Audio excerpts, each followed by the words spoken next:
Assalamualaikum warahmatullahi wabarakatuh. Apa kabar, Sobat Beyond Education? Pada kesempatan kali ini saya ingin menjelaskan berkaitan dengan bagaimana caranya kita menangani anak yang bermasalah di sekolah. Karena hal ini kalau kita biarkan ya, anak-anak banyak berbuat masalah di sekolah, akhirnya hal ini bisa menjadi efek bola salju. Mereka akan menjadi racun bagi teman-teman yang lain. Kenapa saya bilang racun? Karena kadang kita tidak sadar, ketika kita membiarkan anak yang bermasalah, mereka akan menjadi pengaruh bagi teman-teman yang lain. Makanya ya, kita selalu melihat bahwa yang namanya anak-anak maupun remaja, itu senangnya mereka berkelompok. Dan mereka senangnya bergabung di suatu kelompok yang ciri-ciri orangnya itu sama. Nah, masalahnya kalau kita melihat kelompok yang tadinya misalnya jumlahnya hanya segelintir orang, akhirnya mereka lama-kelamaan jumlahnya menjadi semakin banyak. Nah, inilah yang kadang kita tidak sadari, terutama bagi orang-orang yang berkecimpung di dunia pendidikan. Kita pikir anak-anak yang berkelompok seperti ini tidak bisa memberikan dampak yang luas di sekolah tersebut. Karena kita melihatnya, ya masa sih anak-anak atau remaja bisa mempengaruhi teman-teman yang lain. Kita pikir mereka ini tidak memiliki kemampuan untuk itu.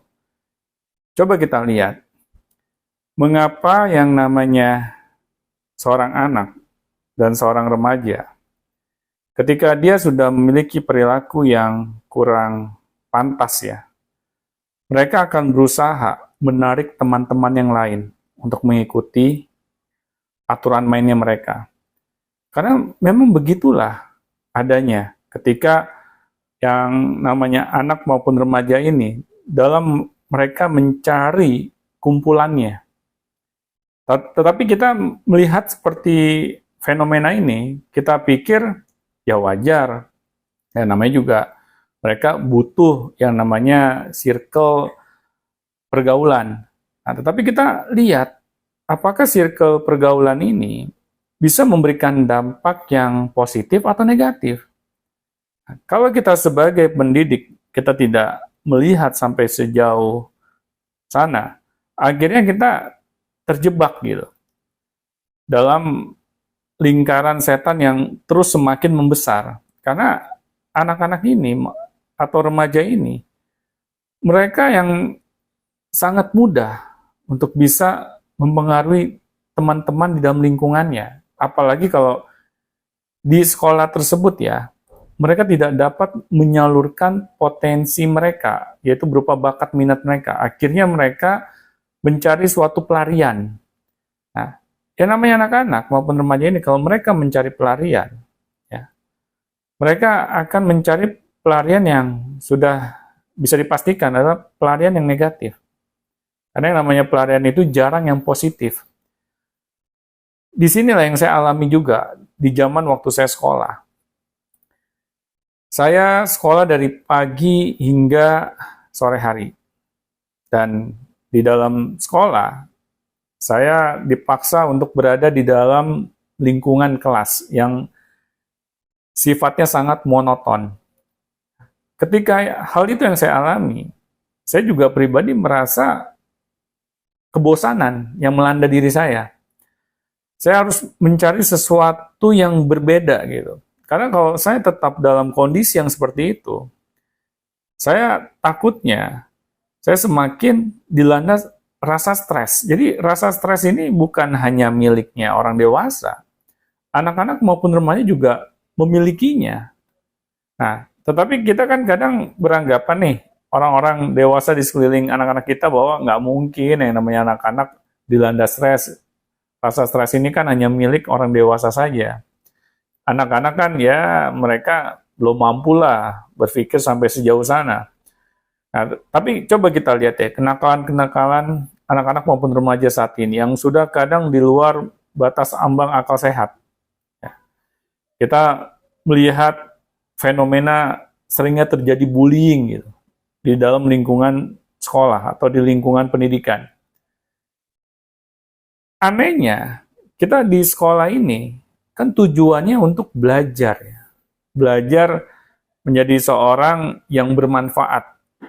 Seharusnya kan kita ke arah sana gitu ketika kita mengenyam pendidikan. Tetapi kenyataannya mengapa yang namanya bullying atau kenakalan remaja itu kebanyakan lahir dari dunia pendidikan. Karena memang sudah bisa dipastikan arah pendidikan kita ini itu nggak jelas kemana gitu. Kita seperti dijejalkan oleh berbagai macam hal yang kita tidak butuhkan, tetapi kita harus lakukan juga. Jadi anak-anak dan remaja ini tidak memiliki banyak pilihan.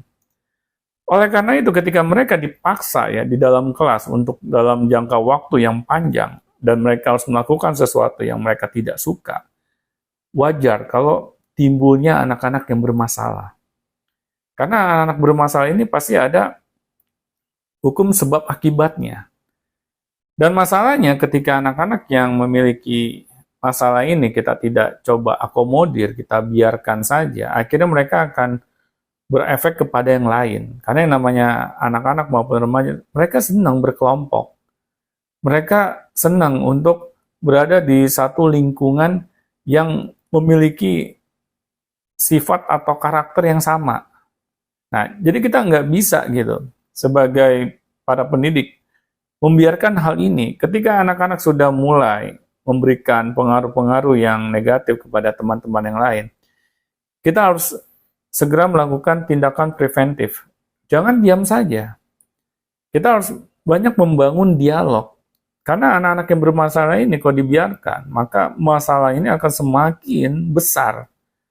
Dan dampaknya itu bisa jadi akan membuat kita geleng-geleng kepala gitu sebagai orang-orang dewasa di sekeliling mereka. Kok bisa ya anak-anak kita misalnya melakukan tindakan yang sejauh itu gitu. Apalagi kalau sampai merenggut nyawa seseorang gitu.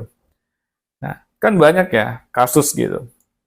Anak dibullying sampai mereka harus ya membuat seseorang itu yang kena dampaknya itu terenggut nyawanya. Atau sampai anak yang kena bullying itu menjadi cacat. Sudah banyak kasus seperti ini gitu di masyarakat. Apalagi sampai ada kan yang kita dengar nih kasus yang belum lama inilah, sekolah dibakar gitu.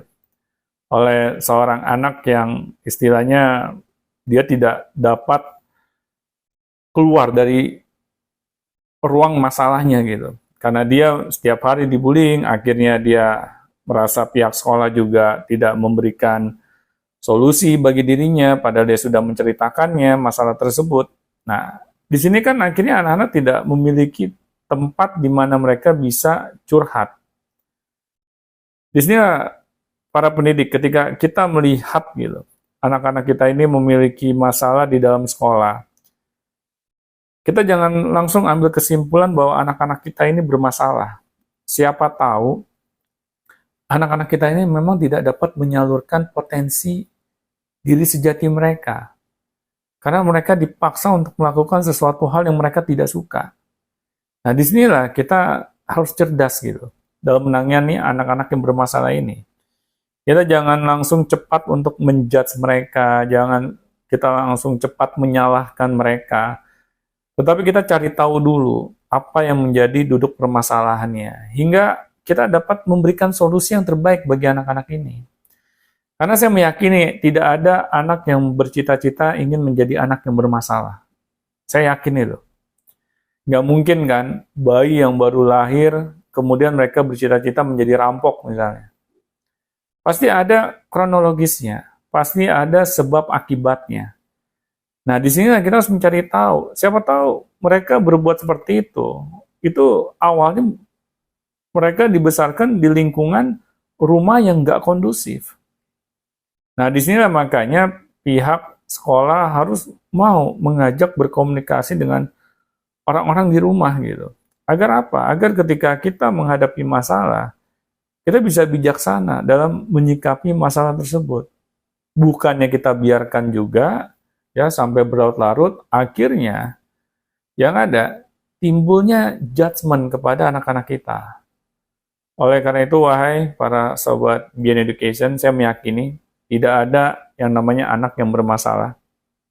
Karena anak itu adalah lahir dan besar di suatu lingkungan, yang kadang lingkungan inilah yang menyebabkan mereka menjadi anak-anak yang bermasalah. Bukan si anaknya sendiri. Nah, disinilah kita harus selalu mau mencari asal muasal bagaimana anak ini bermasalah. Ketika kita mengetahui apa yang menjadi akar permasalahannya, disitulah kita bisa melakukan tindakan-tindakan preventif. Dan semoga apa yang saya sampaikan ini bisa bermanfaat dan bisa kita praktekkan, terutama bagi orang-orang yang berada di dunia pendidikan. Sekian dan terima kasih.